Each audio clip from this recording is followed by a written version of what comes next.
Hi everybody, it's me, Teresa Perrin, and I want to discuss MMAT with you because there is an opportunity to squeeze this ticker. So let's get started. Please remember, nothing I say is financial advice and always do your own DD. Okay guys, so if you look at this, it is a picture of the daily chart and you'll see in the yellow that I have circled the doji candle that printed yesterday. And as you can see, we moved higher off of that doji today. Guys, a doji is indicative of a reversal. I don't have my Fidelity up because unfortunately they shut it down and I was being lazy and didn't pull it back up. But if I looked at that chart earlier, and if you follow me on Twitter, you saw that I tweeted out that yesterday we printed a doji candle on the daily chart, which indicates a reversal in trend. We are now trading above the 200 simple moving average and closed above VWAP. Guys, this is huge and very, very bullish. This doji right here indicates a reversal in trend, so I expect us to continue moving higher. Okay, so you may have noticed that today at end of day, MMAT started moving higher. We closed the day at $1.46. In after hours, they have pulled it back slightly, which is to be expected, guys.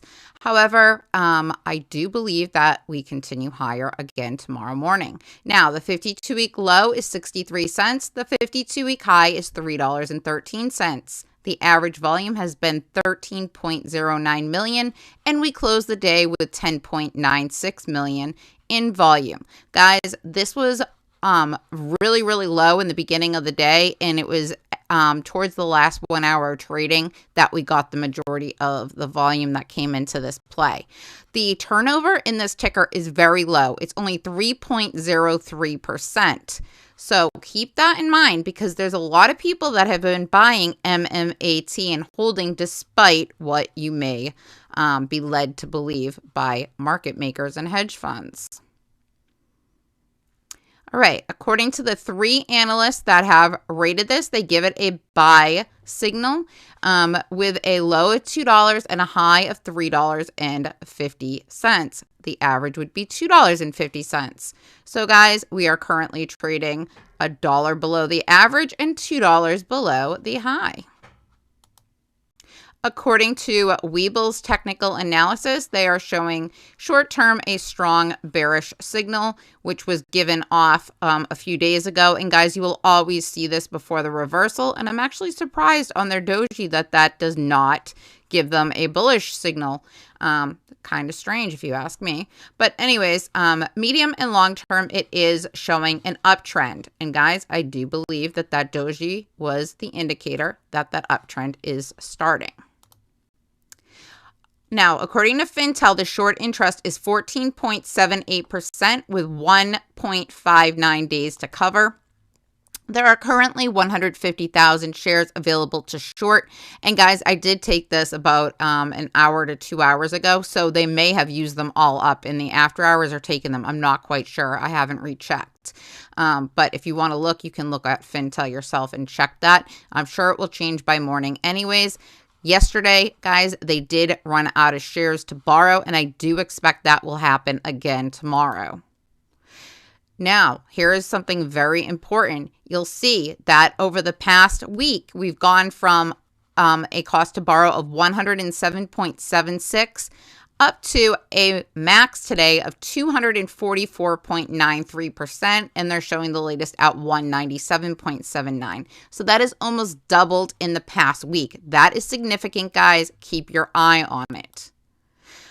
Also, the short volume ratio today, because the volume was so low, guys, it was the lowest it's been, or one of the lowest it's been in the past couple weeks. It was 34.94%. The lowest was 34.84. So 2 days ago, it was slightly lower. And then, guys, the highest was 59.33. But if you notice, other than those 2 days and 1 day in the 40, the rest of the last 10 days, so 7 out of the last 10 days, have been over 50%. And failure to delivers, guys, unfortunately do not come into play right now. However, the 14th, they were at 266,182. So I'm curious to see In a couple of days, we should get a drop showing us what the next 2 weeks look like. So perhaps then we will get a stronger number, because I believe that's when we started trading above $2 for that brief period. So anyways, right now they're not of significance. But guys, because of that doji, because of the volume that came in at close today, I expect a move higher. And because there's so few shares left to borrow, I really believe there's an opportunity. If volume comes into this and if retail buys and holds and rides this up, then guess what? There is a huge opportunity to squeeze this, because our short interest is definitely high enough for that. Again, a squeeze play takes time and it is difficult to do. And guys, it requires buying and holding. And I am not suggesting anybody buy, hold, or sell this stock. That's only a decision that you can make. I'm just telling you what it would take in order for this to squeeze, plain and simple. All right. Thank you so much for watching, and have